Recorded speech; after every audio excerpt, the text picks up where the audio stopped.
I really value my time working with this ensemble, not only for the musical and technical aspects that we strive for, i.e. musical and technical excellence, but probably more than that because of the musical ministry that this ensemble becomes from me and the members as well, that there's a huge power in being authentic to music and to your Christianity through singing about the things that we sing about in this ensemble.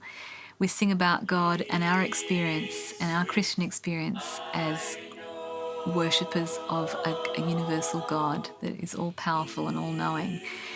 And I would say that I feel at my most authentic, and I think most of the members would say the same thing, that they feel at their most authentic as a Christian when they sing these songs for God's glory. Welcome everyone. I'm Dale. Hi. Running the controls in there and co-producing, Nick's directing on the floor. Is this a rock or? You can go home. The Irish Blessing is a traditional Irish piece of poetry, really, that talks about may the road rise to meet you, may the wind be always at your back. It's a traditional Irish goodbye, if you like, or a blessing, as it says. And this particular piece was introduced to us by the Idea of North, a very well-known vocal a cappella ensemble in Australia. And they came to Avondale many, many years ago, before my time, and workshopped this piece with the Promise Ensemble at that time. And I think since that time it's become a really hard and fast favourite of the Promise. They always love singing it, and we use it often when we go to places, and it's our goodbye song, if you like. So it has a special place in our hearts. One, because it has the connection with the Idea of North, and they very graciously gave it to us to use and sing on their behalf, I suppose. Well, they don't really need us to help them, but I love the fact that they have such an open approach to encouraging other vocal ensembles as well, and that was a really important part of it for them. I know that for sure. So we take this song and we really enjoy singing it wherever we go. And also the other reason why I think we enjoy it is because the words are so timeless and so beautiful. They're traditional words. They connect with anyone in our audience who has Irish, English, Scottish, any part of that world connection. It's very meaningful, and the words are beautiful. And until we meet again, may the Lord hold you in the palm of His hand. The Irish Blessing, take 5. May the road rise to meet you. May the wind be always at your back.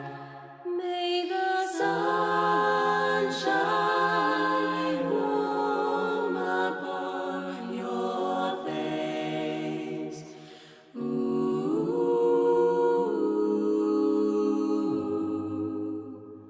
May the rain fall softly on your fields, and until we meet again, until we meet again, may God hold you in the palm of His hand, of His hand.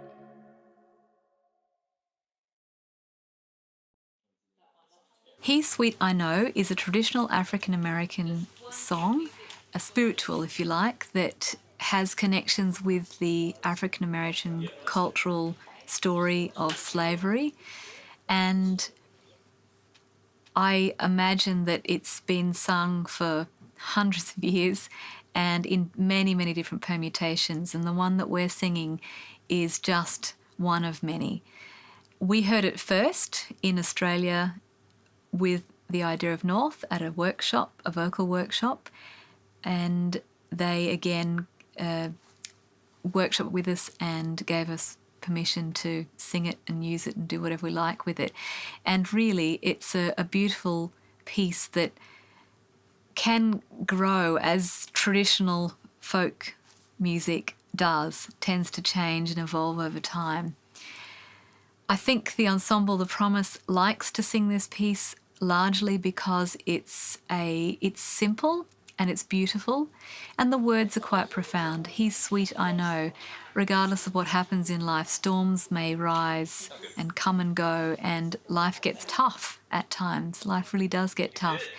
But no matter what happens during those tough times, that if we just keep our eyes focused on God, it's Him that we need to stay focused on, and that's all we need to know. And He is sweet, I know. In front of you, unfortunately, sorry, and slate the shots before we get rolling, and then Nick will call. Really?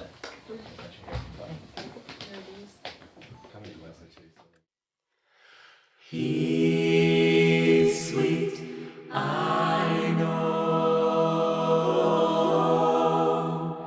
He's sweet, I know.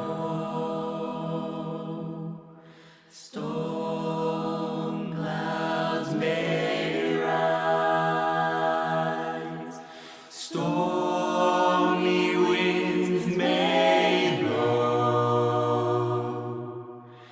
I'll tell the world wherever I go that I found a Savior and He's sweet, I know.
He's sweet, I know. He's sweet, I know. Storm clouds may rise, stormy winds may blow. I'll tell the world wherever I go that I found a Savior and He's sweet, I know.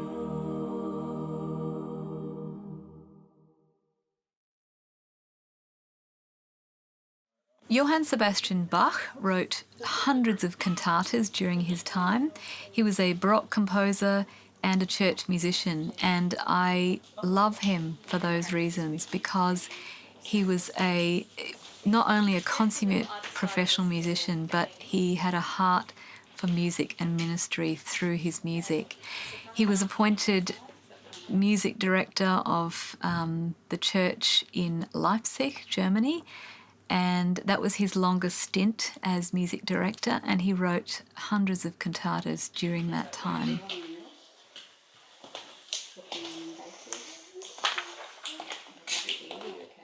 This chorale melody is from one of his many cantatas that he wrote, and it's BWV 182, Himmelskönig sei willkommen, which translates to Heaven's King, we welcome you. Jesu deine Passion is the name of the Bach chorale that the Promise will be singing. It translates loosely to Jesus, your passion for me is pure joy. So it's a chorale that was written to be performed around the time of the Passion story, which is the death of Christ. And the words, although we're singing them in German, the words translate to something along the lines of, for me, the Passion, your story, the Passion story is pure joy. And when I remember the crown, the scorn, the thorns, all of the things that you had to go through to die for me, my heart has pure joy when I realise that you've done that for me, and that when you go to heaven, you prepare a place for me. And my soul, that the German poetry talks about it being, my soul upon roses walks when I remember that you've done this for me. So it's a really beautiful text and a beautiful chorale that goes with it. We performed this chorale as part of the Bach cantata. I'm completing a Doctor of Musical Arts in conducting at the moment, and this cantata formed my first lecture recital performance as part of my doctoral studies. And this particular chorale was a piece that we studied in class with musicianship, and also in the Promise the Ensemble. They really enjoyed singing it, and it stands alone really as a beautiful chorale melody. Lutheran chorales are our equivalent of hymns, if you like, and so during Bach's time, the congregation probably would have sung at least the melody line of this chorale in a service where it was part of. And that tradition still continues through all of his cantatas as well. So it was quite fitting that we would take this chorale and lift it out of the cantata and perform it as a standalone piece, or a hymn, if you like, in our world today.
My name is Chris Sainsbury.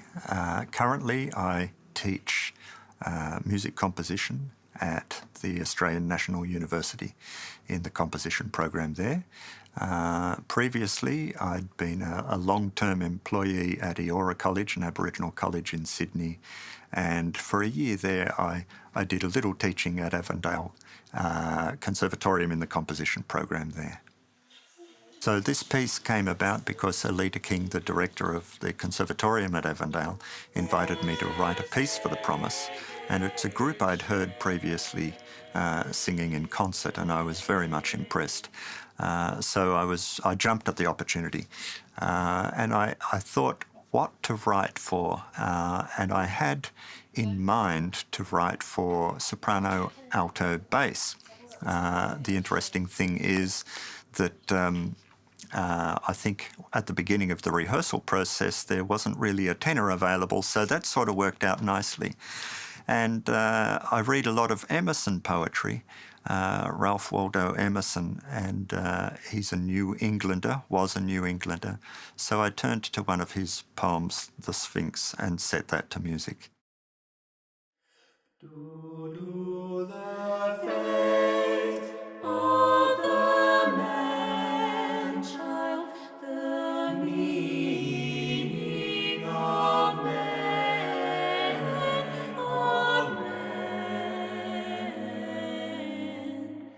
fruit of the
So when I became involved at Avondale College, the Promise already existed and had done so for a few years before that.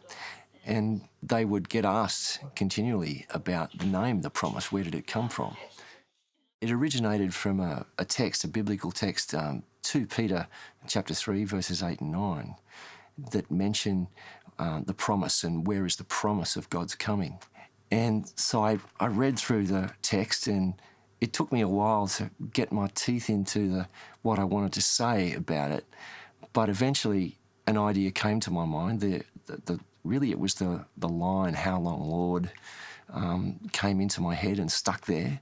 And so it became, I guess, what you would call the hook for the song.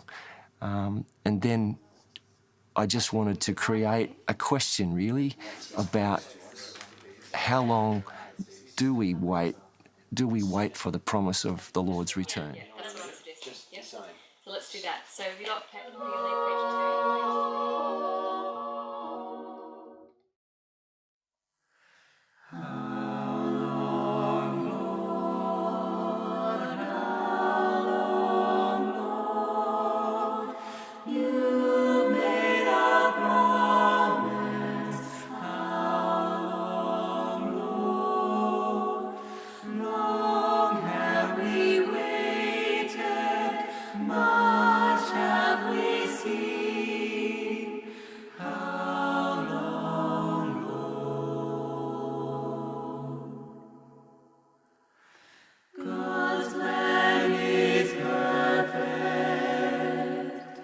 His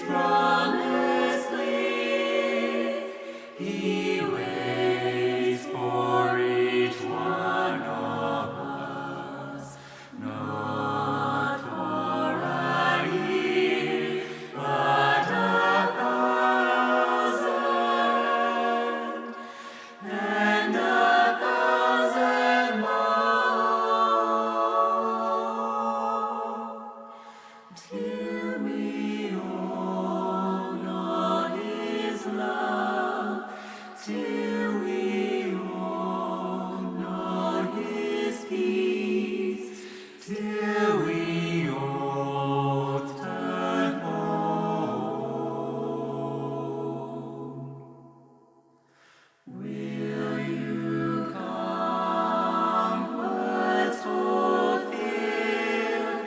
You made a promise, faith is sealed.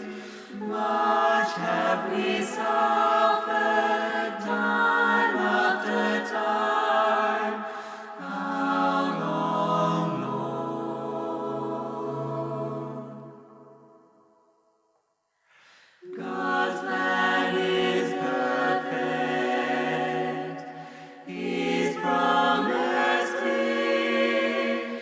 He waits for each one of us, not for a year, but 1,000 and 1,000 more. God will still stay His hand. He wants all to return. We will all turn for home.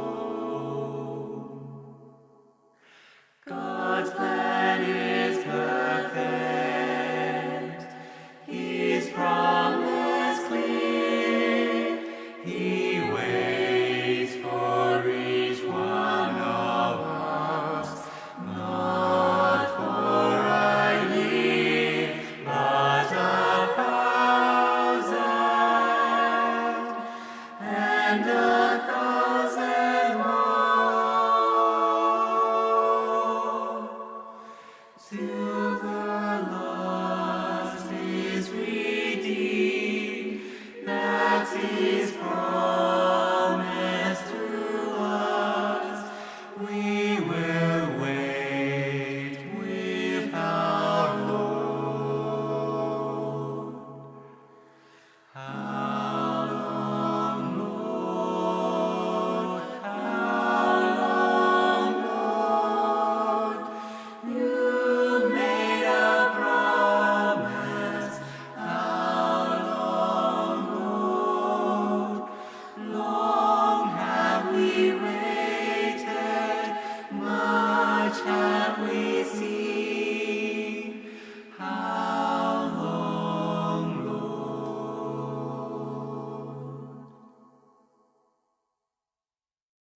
Surely the Lord Has Been Here was a piece written by a friend of mine, Keith Kirk, from my time in London. Keith was a tenor in the London Adventist Chorale, and he wrote this beautiful piece just recently. In fact, he's been writing music for probably, well, about 10 years that I know of now, and I've been watching his stuff with interest, and this one in particular really appealed to me. Surely the Lord Has Been Here is a choral benediction, if you like. Keith is really passionate about choral music and performance, and also worship and choirs singing in the worship context. So as a music minister, you could call him, he really takes great pride and joy in the choral space. This piece, Surely the Lord Has Been Here, talks about the worship experience and how worship has encapsulated what it is that we believe as Adventist Christians in particular. That's something that he's keen to do, to write music for the Adventist worship context.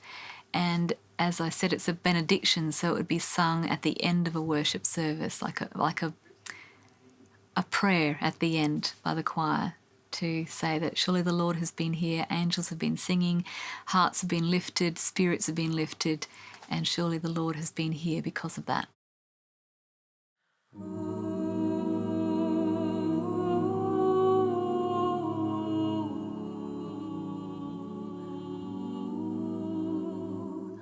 Surely the Lord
Show